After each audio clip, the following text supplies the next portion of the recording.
Hey everybody, it's Cole with Rookie Ace, and we're here with another Wings of Glory Wednesdays. Today's video is going to be kind of special because we're doing an unboxing. That's right, we're going to actually unbox some minis that I've never played with yet, and you'll be here with me to do it.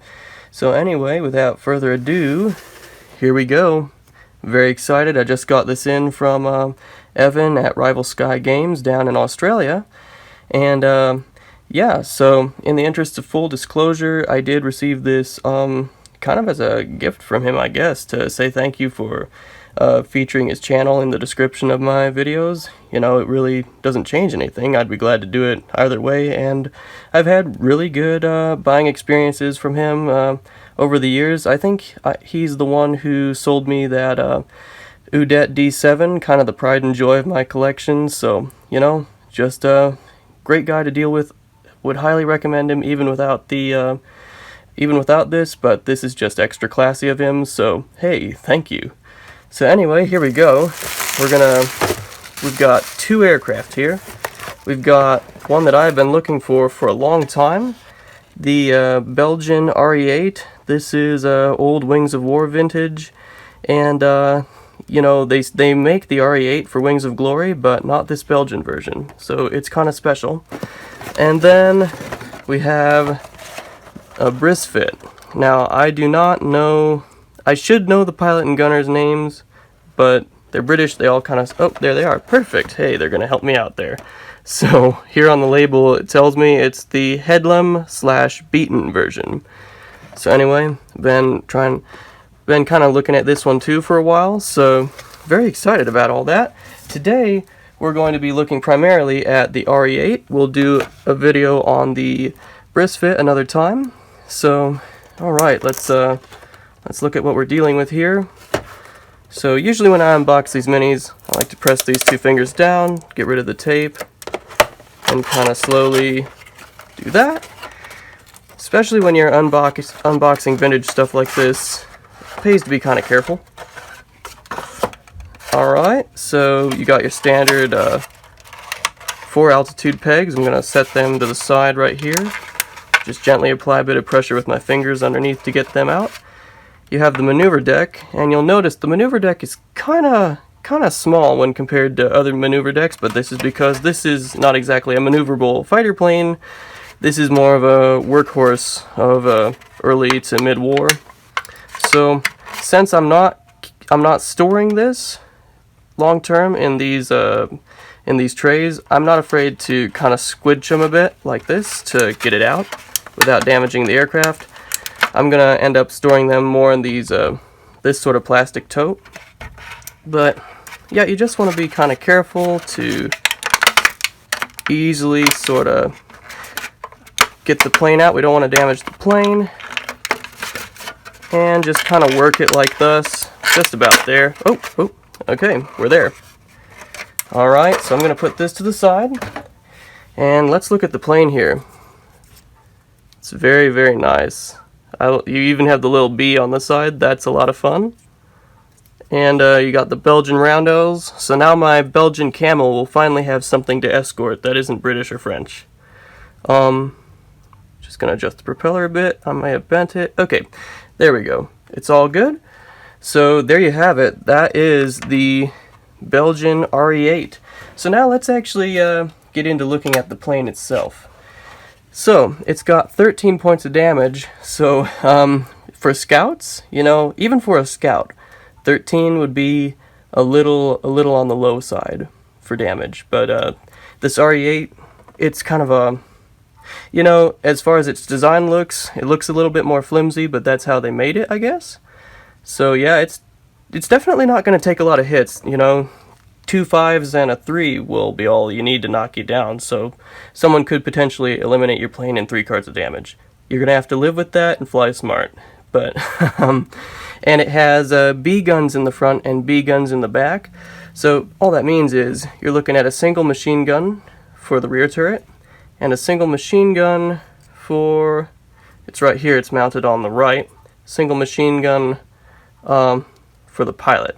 Now I do know some versions had an overwing Lewis gun that you could put on the top, and some people did do the twin Lewises in the back, but this version doesn't have it. And yeah, so it's not going to pack a lot of firepower, but what it is going to do is it's going to be very useful for those mid to early war scenarios.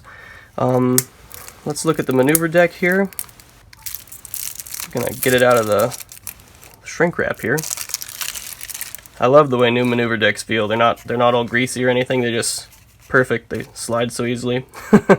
So we'll look at the speed, and the speed is, I'd say, comparable to, say, the DR1. It's, you know, it's a little bit on the slower side, but it's not going to be so slow as like a Fokker E3 or something like that. So it's decent. It's not going to cover a lot of ground real fast, but it's decent. That's what I can say. And then you got the turns to the left and the right, and again, oh, let me put those into the camera here a bit. Just scoot everybody up a little bit. So you got the turns to the left and the right, and yeah, again, pretty decent. You get a pretty good rate of turnaround. You know, you don't, you know, it's decently tight, but it's not too tight, and it's definitely not fast and swooping like the Spat or anything like that. So I'd say it's very serviceable, very predictable. And then, of course, you've got your two stalls, and you've got your dive, and you got your climb.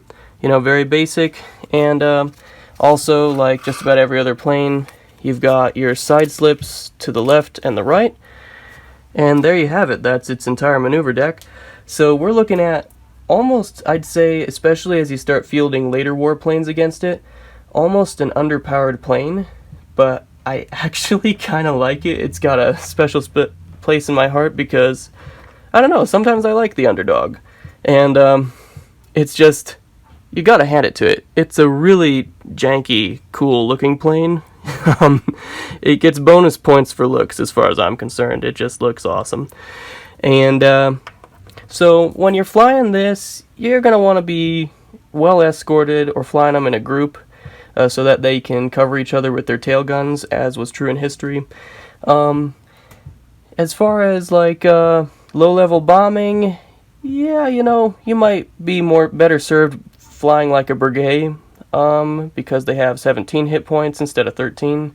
Because as ground fire shoots at you, and if fighters are shooting at you at the same time, it's not going to take one of these long to go down in a ball of flames. But these are pretty good for recons. As far as a climb rate, you know, they climb on a 6, so that's, you need to play this climb card 6 times to raise yourself another peg of altitude. So it's best in scenarios where you enter the playing field already at recon taking altitude. So like when I'm flying those sorts of scenarios, I'll usually start it at 3 or 4 pegs of altitude, you know, pretty high up there if 4 pegs is your ceiling. And yeah, so what it will do is, like, you have your basic maneuvers, but this in lieu of any really cool maneuvers, these side slips actually come out and shine on their own a little bit. So oftentimes when I'm flying for a recon with one of these, what I'll do is I'll use my turns to get myself pointed in the general area, and then as I get closer and fly towards the target, I'm going to alternate some of these stalls, or hey, you know, you might as well alternate climbs, because they're the same as a stall, but you get a climb counter, and climb counters never hurt when you need 6 to 6 to get any higher. So alternate stalls or climbs with these side slips to kind of slowly zero in and fly over the spot to make sure I get that recon done. Because, as you know, if you miss the spot that you're trying to reconnaissance and you don't fly over it, well, you have to circle around and try again if it's a small target, at least in some of the scenarios I play. So, you know, you really want to get that done in the first pass. So that's where these side slips come in. Anyway, so that is the Royal Aircraft Factory RE8. Thank you again to Evan at Rival Skies for sending that to me. And yeah.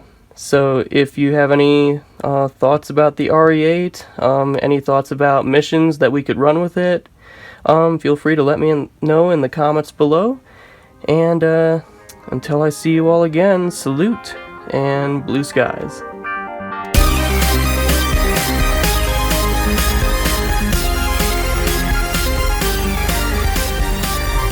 Hey guys, if you liked what you saw, don't forget to subscribe by clicking on the shield in the top left corner. If you really liked what you saw and want to be a part of helping us make better content in the future, check us out on Patreon. Until next time, thanks so much for watching, and blue skies.